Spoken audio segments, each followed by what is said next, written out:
La liste des passagers du Mayflower qui sont morts à Plymouth durant la première année.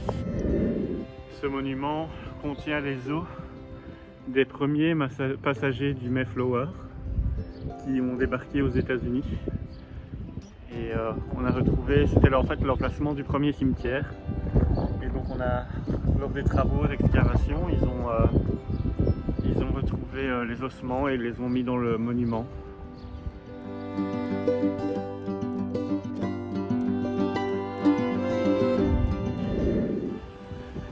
Ici, un musée d'histoire qui est gratuit. C'est dommage que j'ai pas plus le temps parce que sinon j'aurais bien voulu le visiter. Et regardez comme c'est typique. Dans les villes de Nouvelle-Angleterre, il y a les églises blanches avec le cimetière sur la colline à côté. Je vais aller jeter un coup d'œil.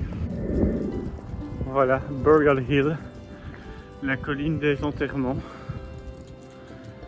Donc il y avait un fort originellement ici. Et puis après, ça a été utilisé comme lieu d'ensevelissement depuis le XVIIe siècle. On va aller voir. Je monte l'escalier. Et voir le vieux cimetière colonial.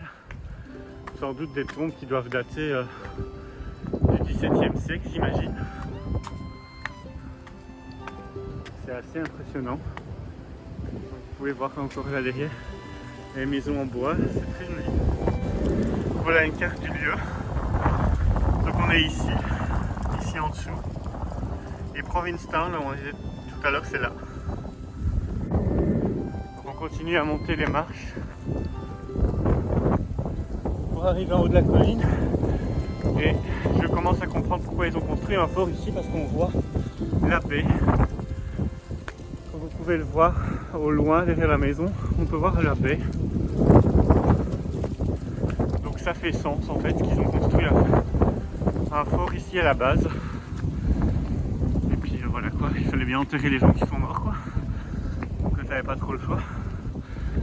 Et, pour quelles raisons, je ne m'explique pas, ils ont décidé de le faire ici. Et vous pouvez voir que certaines tombes sont vieilles, comme ici, William Crowe, 1683. Donc c'est assez dingue.